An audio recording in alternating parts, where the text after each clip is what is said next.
안녕하세요, 비노트입니다. 이번 7월 공개가 유력한 갤럭시 Z 폴드 3. 폴더블 폰에서는 이미 경쟁 상대가 없는 독보적인 존재입니다. 유일한 경쟁 상대가 있다면 갤럭시 폴드 전작밖에 없을 텐데요.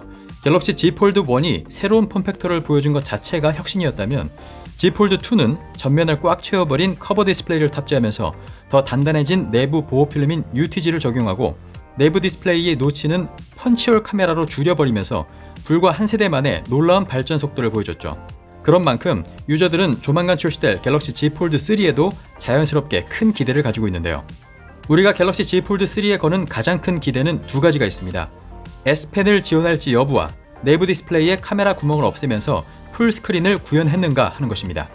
오늘은 그 중에서 카메라를 디스플레이 밑으로 숨기는 UDC 또는 UPC 소식에 대해서 알아보겠습니다. 유출 소식으로 유명한 아이스 유니버스는 지난 2월 15일 갤럭시 Z 폴드 3에 UPC가 탑재될 가능성이 매우 높다고 전했습니다. 이에 앞서 작년 11월에도 국내 언론사에서는 폴드 3의 UDC 디스플레이는 삼성전자가, UDC 카메라는 삼성전자 시스템 LSI가 개발을 맡았다면서 갤럭시 Z 폴드 3에 첫 상용 UDC가 적용될 것이라고 보도한 바 있습니다. 그 이후로 삼성은 언더 패널 카메라의 상용화가 임박했음을 알리는 여러가지 근거를 보여주기도 했는데요.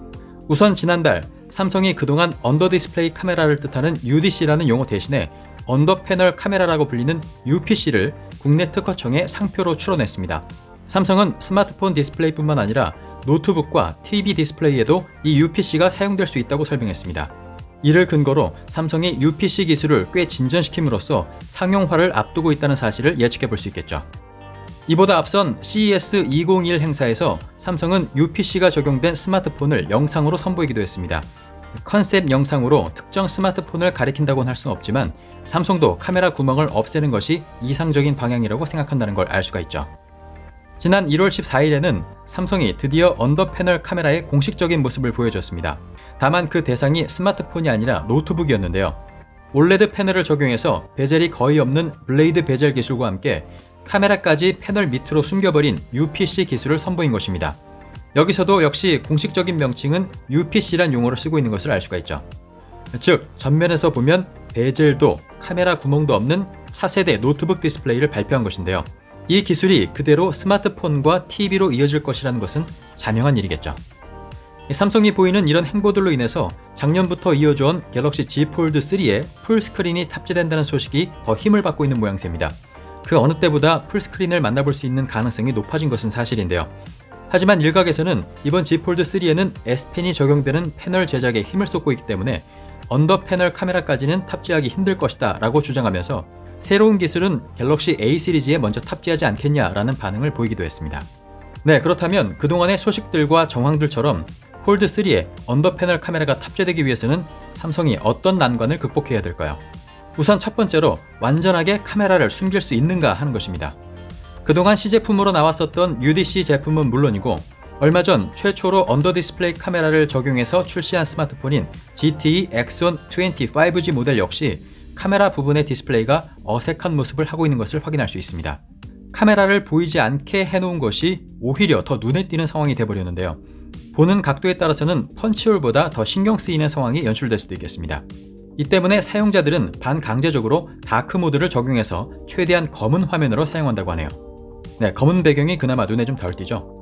패널 아래에 있는 카메라에 빛이 도달하기 위해서 패널의 작은 구멍을 많이 뚫어 놓아야만 하는데 이 때문에 패널이 다른 부분과 약간 다르게 보이는 것입니다. 이런 시각적 이질감을 삼성이 얼마나 극복했을지가 UPC 적용에 큰 변수가 될 것으로 보입니다. 또 하나는 셀카의 품질이죠. 조금 전에 이야기했지만 패널 아래에 있는 카메라는 받아들일 수 있는 빛의 양이 일반 카메라보다 적기 때문에 화질 문제를 피할 수 없습니다. 수광량이 적으면 셔터 스피드를 더 길게 가져가야 하기 때문에 사진이 흔들릴 확률이 높고 렌즈에 지문이 묻은 것처럼 선명하지 못하고 뿌연 사진이 찍힐 수 있습니다. 실제 UPC를 적용한 GTE Exon 20 모델로 찍은 사진인데요. 화질이 좀 실망스럽죠. 요즘 스마트폰 카메라는 워낙 고화소, 고화질이기 때문에 조금만 화질이 떨어져도 유저들에게는 큰 문제로 다가올 수 있는 만큼 이런 광학적 제약을 얼마나 기술적으로 극복했을지가 삼성 UPC의 성패를 가를 것으로 보입니다.